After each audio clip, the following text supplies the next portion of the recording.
let's look this data for a moment in monthly chart and observe very closely this particular chart. Now, if I look at this particular data, I see that major price rise has been somewhere over here. I see a major price rise over here, a major rally or major fall over here, a rise or sharp rise somewhere over here, and some gradual rallies. It feels like there was no price movement during this time period. This looks like there was no price movement.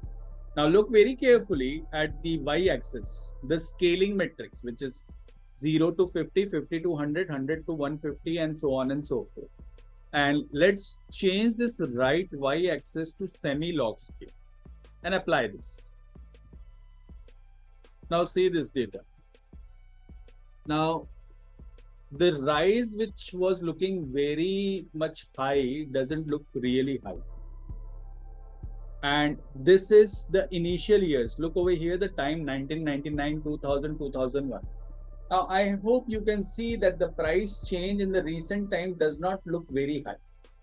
Now, the price rise looks very evidently very high during the initial years, which is in the year of 2001 to maybe 2007. This phase looks like that this area has a very strong rally.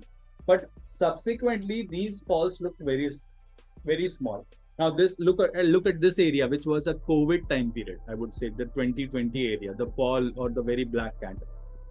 In the earlier chart, when we had not selected the log scale or semi-log scale, it was looking that the price fall is very high. But right now it doesn't look so. Why is that so? For a moment, let's think about arithmetic scale. What do we have arithmetic scale?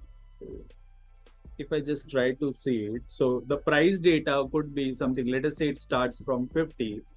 Arithmetic scale will 100. have 100, it will have 150. 150. Equal values, the values are equal in these two. But in a log scale, let us say this first interval is 50 to 100. So we say this increase is plus 100%, right? Now this represents 100%, this area. So the next increase, so the next 100% increase from 100. So next 100% increase from 100 will be how much? It will be 200, right? So the next line will be, this one will be of 200. So next again, will be 400. Exactly. This will be 400 and this will be 800. 800. And so on and so forth.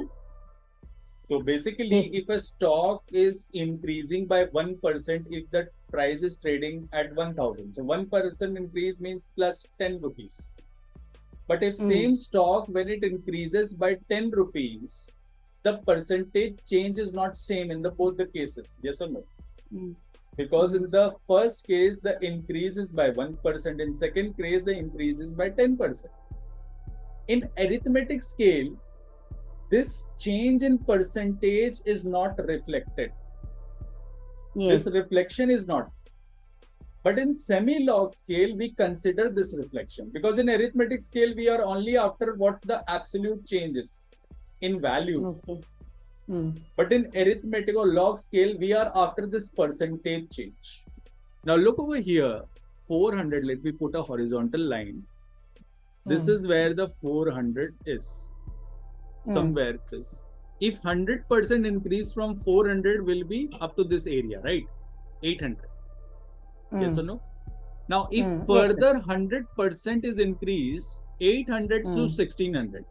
Now, look very carefully, the area between these two, like the 400 to 800 and 800 to 1600 is equal. It looks or not? Yes or no? So, that's what the log scale is. So it is not considering that absolute value change is very high, so it should have a very high. No, it is adjusting the scale. The scales are getting adjusted. So whatever the price change will be, the change will be smaller.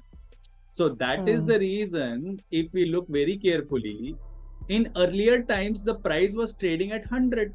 The stock price was somewhere in 100. The price moved from, let us say, 100 to 200. It's a 100% increase. And increase from 600 to 1200 should be equal. Yes or no?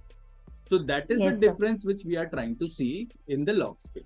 So naturally, we can say that it is better to see the charts in semi-log scale.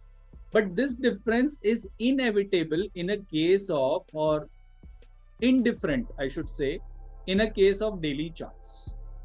It will not have much of a difference. Why? Because the area change is very small. Let me just change this to semi-log scale and see the difference. There is a minor change. It has come back to semi-log scale, but the change is very minor.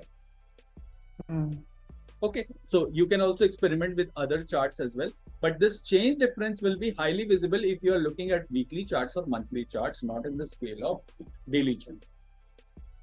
Coming back to this right y-axis, the last traded, and these are very clear last traded, what the colors are. Like if you see, it is written in black background and red in color. If I change this to red, you can see where the difference is coming. This price which is getting reflected is changing. If I again go back to black and select this one as white, see the difference. 1014.45 is having a change in the color. So a very basic change over here. Okay, so these are the properties of y-axis.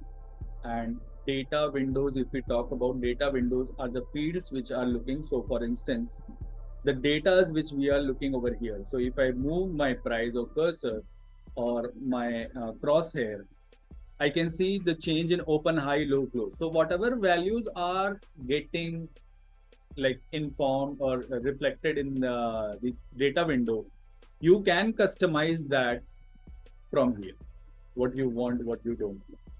And you can also change these values as well. So these are the very basic format kind of a thing which we have discussed.